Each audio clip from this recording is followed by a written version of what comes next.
উফ! বাবা কি গরম, আর পারছি না। রান্না বান্না বাড়ির কাজ পুরো হিমশিম খেয়ে যাচ্ছি। উফ! এই গরমে আর সহ্য হচ্ছে না। মানু, এই মানু, হাত পাখাটা দিয়ে যা তো দেখি, একটু হাওয়া করি। মানু, এই বলছি একটু জল নিয়ে আয়, একটু জল খাই। আর পারছি না সত্যি।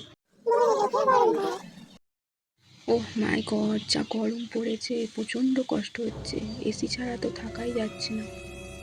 বাইরেও যা রোদ, গাড়ি ছাড়া তো বাইরে বেরোনোই যাচ্ছে না।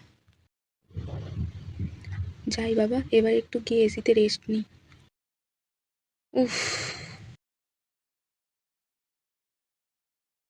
মিনতি, এই মিনতি, ফ্রিজ থেকে কোল্ড ড্রিঙ্কসটা আমাকে একটু দিয়ে যা।